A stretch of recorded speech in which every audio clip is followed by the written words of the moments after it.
इस वक्त पूरी दुनिया में हमारे मोदी जी का डंका बज रहा है। हर तरफ मोदी मोदी के नारे लग रहे हैं, हर तरफ मोदी जी की चर्चा हो रही है। टीवी चैनल पर नजर आने वाले गुल्लू, दीदी, बिल्ला, फूफा और खाला मोदी भक्ति में लीन हो चुके हैं। ऐसा लग रहा है कि परमात्मा और एंकर का मिलन हो चुका है। अगले साल होने वाले चुनाव से पहले ही मोदी जी फुल स्क्रीन में नजर आ रहे हैं। सेल्फी के ज़माने में अमेरिकी सांसद मोदी जी का ऑटोग्राफ ले रहे हैं। अब इस वक्त अमेरिका में मोदी का डंका बज रहा है, लेकिन भारत के एक सूबे में मोदी जी की लंका लगाई जा रही है। बिहार की राजधानी पटना में मोदी जी का बाजा बजाने की तैयारी चल रही है। नीतीश कुमार ने समूचे विपक्ष को एक कर दिया। लालू से लेकर ममता और शरद पवार से लेकर उद्धव ठाकरे तक राहुल गांधी को दूल्हा बनाने के लिए तैयार हो चुके हैं। लालू यादव तो बाकायदा सपना देख चुके हैं कि 2024 में राहुल को कैसे घोड़ी पर चढ़ाया जाए। 17 पार्टियों के दर्जनों नेता राहुल बाबा की आरती उतारने में बिल्कुल मस्त नजर आए। क्या दुश्मन और क्या दोस्त, हर कोई अब एक हो चुका है। आपसी कला अब शांत हो चुकी है। धर्मनिरपेक्षता की बयार चल रही है। जातिवाद का नारा शांत हो चुका है। ब्राह्मणवाद का राग खत्म हो चुका है। बिहार ने बहुत ही मजबूती के साथ मोदी जी की शाख को बट्टा लगाने की तैयारी कर ली है। पर सबसे गौर करने वाली बात तो यह है, विपक्ष के हर दल का नेता मौजूद था, पर दूर दूर तक बीजेपी की बी टीम और बीजेपी की सी टीम कहे जाने वाले भाजपाई नजर नहीं आ रहे थे। नेताओं की इस भीड़ में सांसद असदुद्दीन ओवैसी कहीं नजर नहीं आ रहे हैं। विपक्षी नेताओं की ये वही भीड़ है जिनका ताल्लुक कभी ना कभी बीजेपी से रहा है। इस भीड़ में नजर आने वाले ज्यादातर चेहरे मोदी जी की आरती उतार चुके हैं। इस भीड़ में नजर आने वाले ज्यादा नेता मोदी जी को अपना आदर्श मान चुके हैं। पर इस भीड़ में टोपी वाले भाईजान का नजर न आना विपक्ष की नीयत पर सवाल खड़ा करता है। इस भीड़ में नजर आने वाले ज्यादातर नेता संघ की पाठशाला से भजन कीर्तन करते हुए बीजेपी के साथ जीने मरने की कस्में खा चुके हैं। इस भीड़ में ज्यादातर नेता संघ और भाजपा के साथ अपनी बेपनाह मोहब्बत के लिए बदनाम हो चुके हैं। इस भीड़ में नजर आने वाले ज्यादातर नेता कल तक खुद को बीजेपी की सी टीम बना चुके थे और कुछ तो खुद को बीजेपी की बी टीम बनने के सपने देख रहे थे। संघ और बीजेपी के साथ उनके इश्क की चर्चा तीनों लोक में हो रही है। पर इस वक्त विपक्ष के दिल में एकता की लहर दौड़ रही है। ये तमाम विरोध केवल बीजेपी के खिलाफ है या फिर संघ परिवार के खिलाफ, इस बारे में कुछ भी गारंटी के साथ कहना ठीक नहीं।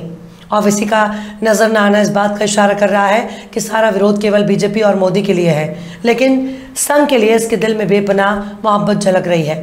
क्या संघ से प्यार की वजह से ही ओवैसी को इस मीटिंग से दूर रखा गया, या फिर ये लोग वाकई संघ से अपने प्यार को छुपा नहीं पा रहे हैं? मतलब देश के कोने कोने से छोटे बड़े तमाम नेताओं का जमघट बिहार की राजधानी पटना में नजर आया। सब ने एक साथ मिलकर बीजेपी को ललकारा है। सब ने एक साथ मिलकर बीजेपी को सत्ता से पैदल करने का मंसूबा तैयार किया। लेकिन इस तमाम ललकार और चित्कार के बावजूद ओवैसी की गैर हाजिरी बहुत बड़ा सवाल खड़ा कर रही है। विपक्ष की इस एकता में संघ के हिंदुत्व की झलक दिखाई दे रही है। शेरवानी वाले भाईजान की गैर मौजूदगी विपक्ष के दिल में टोपी वालों के लिए नफरत को उजागर कर रही है। विपक्ष के इस महाकुंभ में ओवैसी के नजर न आने के पीछे कई कयास लगाए जा रहे हैं। ओवैसी दलितों की बात करते हैं, ओवैसी गरीब पिछड़ों की बात करते हैं, ओवैसी आदिवासियों की बात करते हैं, ओवैसी सबसे ज़्यादा अल्पसंख्यक खासकर मुसलमानों की बात करते हैं। ओवैसी के लिए एक बात यह भी मशहूर है कि जब वो संसद में बोलते हैं तो उनकी बात को काटने के लिए नेताओं के पास कोई ठोस दलील नहीं होती। ओवैसी बेफिजूल की बकवास नहीं करते। ओवैसी अच्छे वक्ता माने जाते हैं। ओवैसी मौजूदा मोदी सरकार के खिलाफ नजर आते हैं। मानवाधिकार और अल्पसंख्यकों के मुद्दे पर उनका नजरिया बिल्कुल साफ है। इसके बावजूद ओवैसी को अपोजिशन पार्टियों की इस मीटिंग से दूर रखा गया। आरएसएस के मामले में ओवैसी का नजरिया साफ है। बीजेपी, बजरंग दल, वीएचपी और तमाम गेरुआ टोले को लेकर ओवैसी का नजरिया बिल्कुल साफ है। शायद ओवैसी को इस मीटिंग से दूर रखने के पीछे कोई खास वजह रही होगी, या फिर विरोधी पार्टियों का नजरिया केवल भाजपा के खिलाफ है, न कि आरएसएस के खिलाफ।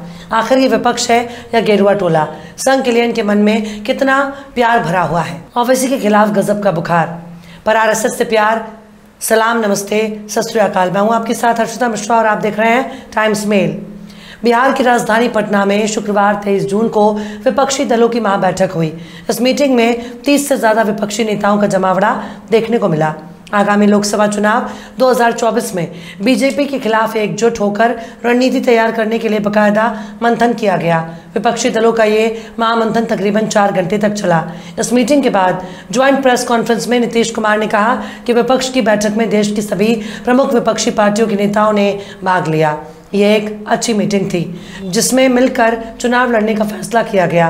अलगी बैठक मल्लिकार्जुन खड़गे की अध्यक्षता होगी। इस मीटिंग में एक साथ चलने पर बात हुई है। अगली मीटिंग अंतिम मीटिंग होगी। हम सब साथ रहेंगे, हम बीजेपी को 100 सीटों पर रोकेंगे। हम सब साथ रहे तो बीजेपी जरूर पराजित होगी। बिहार के मुख्यमंत्री नीतीश कुमार ने कहा कि अगली बैठक में तय होगा कौन कहां लड़ेगा। जो सत्ता में है वो देश हित में काम नहीं कर रहे हैं, वे सब इतिहास बदल रहे हैं। हम सबका अभिनंदन करते हैं। हम सभी विपक्षी पार्टियों ने ये निर्णय लिया कि हम आगे से सभी एक साथ मिलकर लड़ेंगे। बीजेपी देश का इतिहास बदल रही है। अगर ये देश में फिर से जीत कर आ जाते हैं तो देश का संविधान भी बदल देंगे। कांग्रेस अध्यक्ष मल्लिकार्जुन खड़गे ने कहा कि हम सभी एक साथ लड़ने के लिए एक आम एजेंडे पर आने की कोशिश कर रहे हैं। हम अगली बार 10 या 12 जुलाई को शिमला में फिर मिलेंगे। 2024 के लोकसभा चुनावों को एक साथ लड़ने के लिए साझा एजेंडे को अगली बैठक में अंतिम रूप दिया जाएगा। हमें हर राज्य में अलग अलग तरह से काम करना पड़ेगा। वहीं इस मीटिंग में राहुल गांधी ने कहा कि देश बचाने के लिए कांग्रेस बलिदान देने को तैयार है। हम सब साथ हैं। बीजेपी और आरएसएस हिंदुस्तान की नींव पर हमला कर रही है। ये विचारधारा की लड़ाई है और हम साथ खड़े हैं। हमने निर्णय लिया है कि हम एक साथ काम करेंगे और अपनी सामान्य विचारधारा की रक्षा करेंगे। ये विपक्षी एकता की प्रक्रिया है जो आगे बढ़ेगी। ममता से लेकर शरद पवार तक सबने अपने अपने हिस्से के योगदान का जिक्र किया और सबने अपनी बात कही। लेकिन हैदराबाद से लोकसभा सांसद और मजलिस के चीफ असदुद्दीन ओवैसी को इस मीटिंग से दूर रखना विपक्षी दलों के मंसूबों पर सवाल खड़ा करता है। राहुल गांधी की नज़र में बीजेपी और आरएसएस इस देश के लिए बहुत बड़ा खतरा है। वो इसे विचारधारा की लड़ाई बता रहे हैं। पर कर्नाटक में कांग्रेस की सरकार में आरएसएस के नेताओं की मौजूदगी देखी जा रही है। आरएसएस के स्वयंसेवक खुद ही कह रहे हैं कि वो संघ के स्वयंसेवक हैं, पर कांग्रेस में शामिल हैं। कांग्रेस में आरएसएस की मौजूदगी हो चुकी है। आरएसएस के कई बड़े नेताओं ने इस बार बीजेपी से टिकट कटने पर कांग्रेस का दामन थाम लिया। आज भी उनका समर्पण संघ के लिए साफ दिखाई देता है। ऐसे में राहुल गांधी संघ की विचारधारा से कैसे लड़ रहे हैं, जबकि उनकी ही पार्टी में संघ की विचारधारा को मान्यता मिल रही है। राहुल गांधी और खुद कांग्रेस को अपना नजरिया साफ करना चाहिए कि वाकई वो संघ परिवार को देश के लिए खतरा मान रहे हैं या फिर अपनी सत्ता बचाने के लिए आरएसएस से समझौता करने के लिए तैयार है। राजस्थान में कांग्रेस की सरकार है, पर इस वक्त वहां संघ और भगवाधारी संगठनों ने उत्पात मचा रखा है। अशोक गहलोत अब राजस्थान के भगवाकरण पर खामोश है। राहुल गांधी खामोश है, सोनिया गांधी खामोश है, प्रियंका गांधी खामोश है, खुद कांग्रेस अध्यक्ष खामोश है। ऐसे में राहुल गांधी और कांग्रेस का नजरिया केवल भाषणों तक सीमित है। आरएसएस के लिए राहुल गांधी और कांग्रेस के नेताओं के बीच केवल भाषणबाजी में विरोध नजर आता है, वरना पूरी कांग्रेस की कथनी और करनी में जमीन आसमान का फर्क नजर आ रहा है। इस मीटिंग से ओवैसी को दूर रखना इस बात के अच्छे संकेत नहीं है। गेरुआ टोला मुसलमानों को लेकर अपना नजरिया बिल्कुल साफ तौर पर जाहिर कर चुका है। अभी हाल ही में उत्तराखंड के उत्तरकाशी जिले के पुरोला शहर की घटना ने देश और दुनिया को भाजपा की सांप्रदायिक सोच को बेनकाब किया। तमाम सामाजिक संगठनों और मुस्लिम नेताओं ने पुरोला पर खुलकर बयान दिया, लेकिन उत्तराखंड में कांग्रेस के बड़े नेताओं ने इस मामले से दूरी बनाए रखी। महाराष्ट्र की सियासत में उद्धव ठाकरे को देख लीजिए। मौका तो बीजेपी से हाथ छुड़ाकर कांग्रेस और एनसीपी के साथ सरकार बना लिया। आज भले ही बीजेपी के साथ उनकी अनबन चल रही है, वरना आरएसएस को लेकर उनका नजरिया जग जाहिर है। कश्मीर से सचिन पायलट के ससुर फारूक अब्दुल्ला भी इस मीटिंग में शामिल हुए।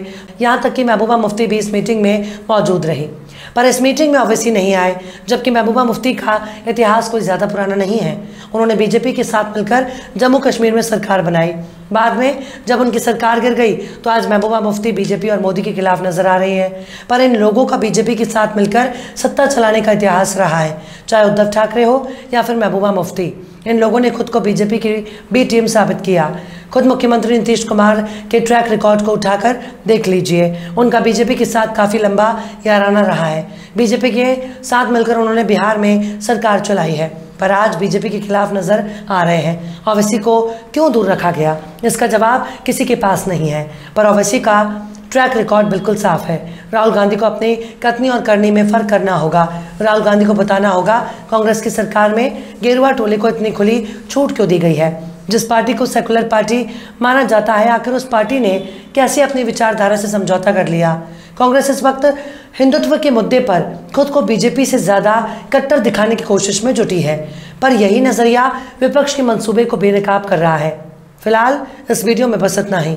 ये वीडियो आपको कैसा लगा कमेंट बॉक्स में ज़रूर बताइए। वीडियो पसंद आए तो लाइक करें। हमारे वीडियो लिंक को फेसबुक, ट्विटर, व्हाट्सएप पर अपने रिश्तेदार, यार, दोस्तों को भी शेयर करें। और बेबाक, निष्पक्ष, स्वतंत्र पत्रकारिता को सपोर्ट करने के लिए आप हमारे चैनल टाइम्स मेल को ज़रूर से सब्सक्राइब करें। और हाँ, बेल आइकन की घंटी वाली बटन भी आप ज़रूर से दबा दें ताकि आपको हमारे आने वाले नए वीडियो की नोटिफिकेशन फ़ौरन ही मिल जाए। फिर मिलते हैं किसी और वीडियो में एक नई खबर के साथ। हर्षिता मिश्रा को दीजिए इजाज़त। जय हिंद। तो देख लिया आपने हमारे इस वीडियो को। हमें उम्मीद है कि आपने हमारे वीडियो को लाइक किया होगा और दूसरों को भी शेयर किया होगा। अगर अभी तक आपने हमारे चैनल टाइम्स मेल को सब्सक्राइब नहीं किया है तो जल्दी से सब्सक्राइब कर दें और बेल आइकन भी प्रेस कर दें।